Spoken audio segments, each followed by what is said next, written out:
Hello friends, welcome back. Going through Plato's Apology. If you would like to see the full audiobook, there's a link to that in the description below.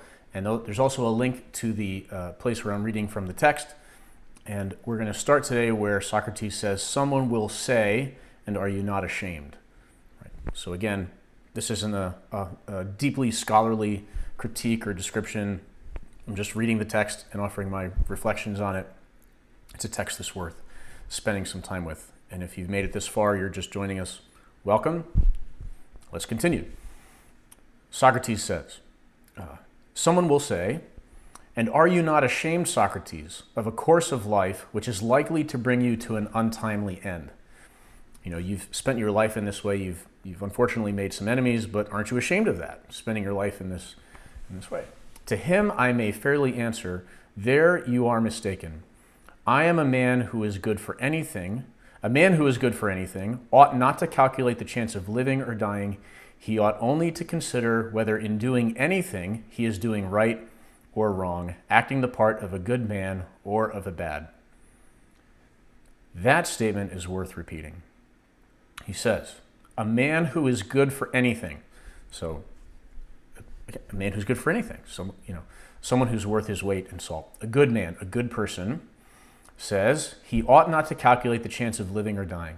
So when he's making a decision about what to do, he shouldn't be trying to calculate like, oh, this is, I'm more likely to live if I do this or if I do that, or, this is going to give me the better outcome, sort of scheming even, right? This is the one question he ought to ask himself. He says he ought only to consider whether in doing anything he is doing right or wrong, acting the part of a good man or a bad. He says, as we're making decisions, we have to ask ourselves, first and foremost, are we doing the right thing? Might this kill me?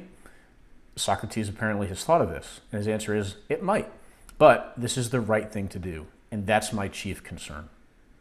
So he does it. I think that's instructive for all of us, right? As we make decisions, what's going to give me the best outcome? How am I more likely to survive? What's going to happen to my reputation? Right now, it's like everything's on social media. Ought to ask ourselves primarily, what is the right thing to do? Okay, continuing. Whereas, according to your view, the heroes who fell at Troy were not good for much, and the son of Thetis above all, who altogether despised danger in comparison with disgrace. And when his goddess mother said to him in his eagerness to slay Hector, that if he avenged his companion Patroclus and slew Hector, he would die himself.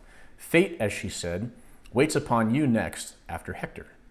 He, hearing this, utterly despised danger and death, and instead of fearing them, feared rather to live in dishonor and not to avenge his friend.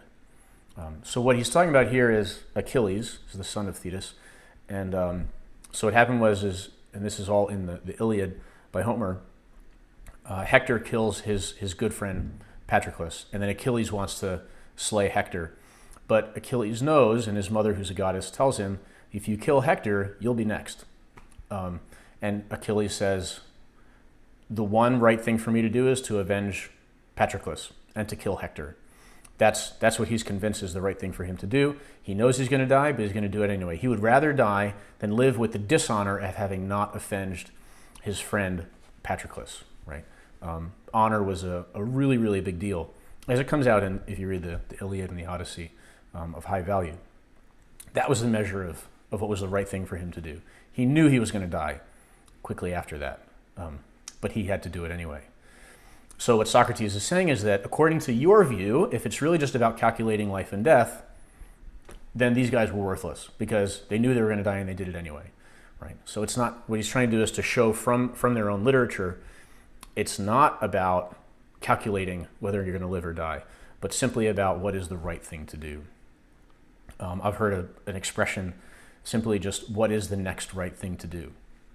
Sometimes that's useful advice just in the day-to-day. We get confused, things are overwhelming, right? We don't know what to do. Okay, what's the next right thing for me to do? Don't have to figure everything out. Don't have to look a million years down the road. Just right now, in this moment, what is the next right thing for me to do? And so, Socrates is quoting Achilles, "Let me die next," he replied, "and be avenged of my enemy, rather than abide here by the beaked ships a scorn and a burden of the earth. Had Achilles any thought of death and danger? For wherever a man's place is, whether the place which he has chosen or that in which he has been placed by a commander, there he ought to remain in the hour of danger. He should not think of death or of anything but of disgrace.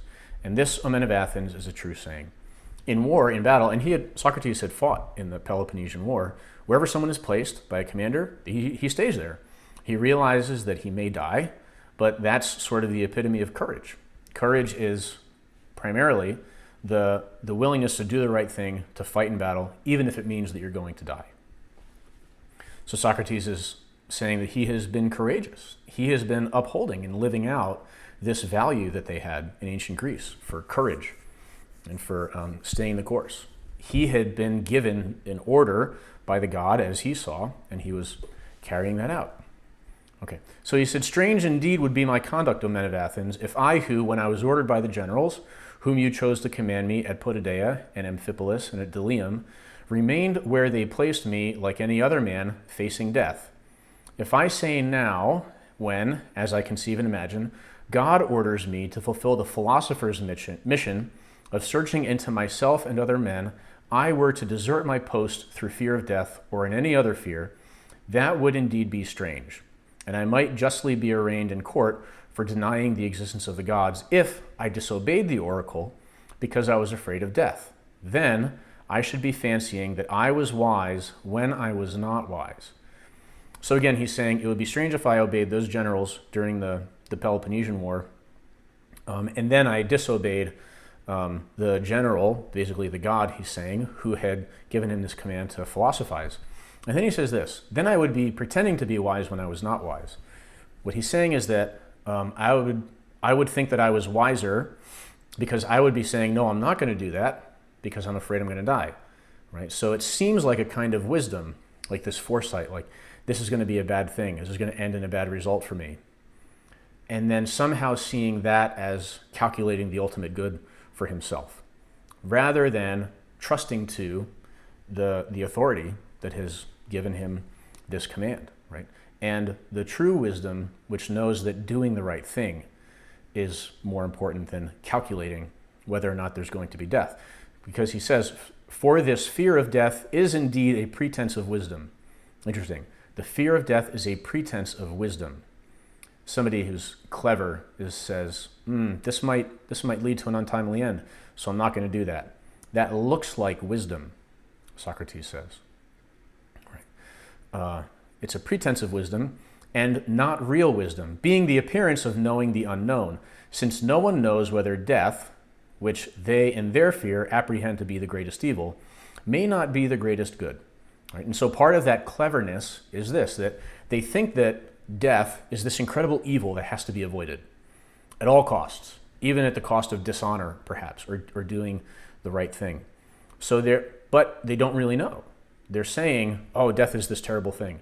But they don't really know that. They don't really have that wisdom about death. And remember, Socrates is pre-Christian, so they have some ideas about what death is, but they don't really know. This would be even more true for someone like a Christian. And we see this kind of courage when it comes to the martyrs, right? The martyrs, they embrace death, and they preach, and in some cases they know they're going to be martyred, but for them, they're going to go to heaven.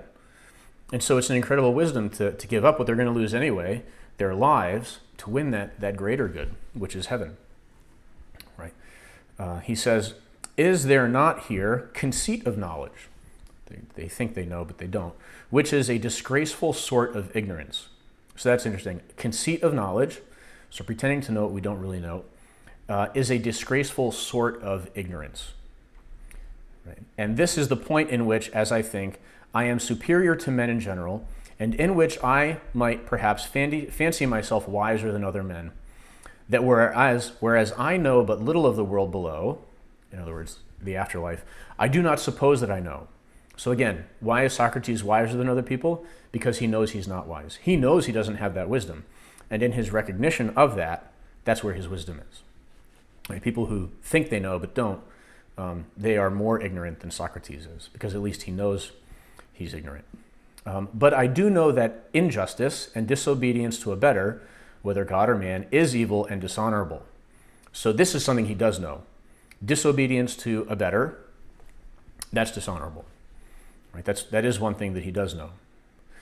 He says, I will never fear or avoid a possible good rather than a certain evil. And therefore, if you let me go now and reject the counsels of Anytus, who said that if I were not put to death, I ought not to have been prosecuted, and that if I escape now, your sons will be utterly ruined by listening to my words.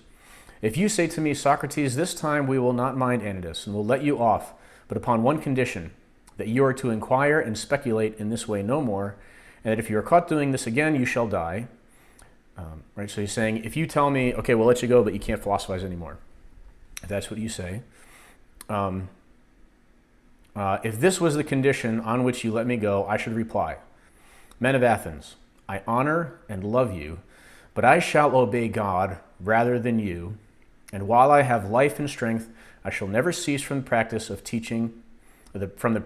teaching of philosophy, exhorting anyone whom I meet after my manner, and convincing him, saying, O my friend, why do you who are a citizen of the great and mighty and wise city of Athens care so much about laying up the greatest amount of money and honor and reputation, and so little about wisdom and truth and the greatest improvement of the soul, which you never regard or heed at all? Are you not ashamed of this?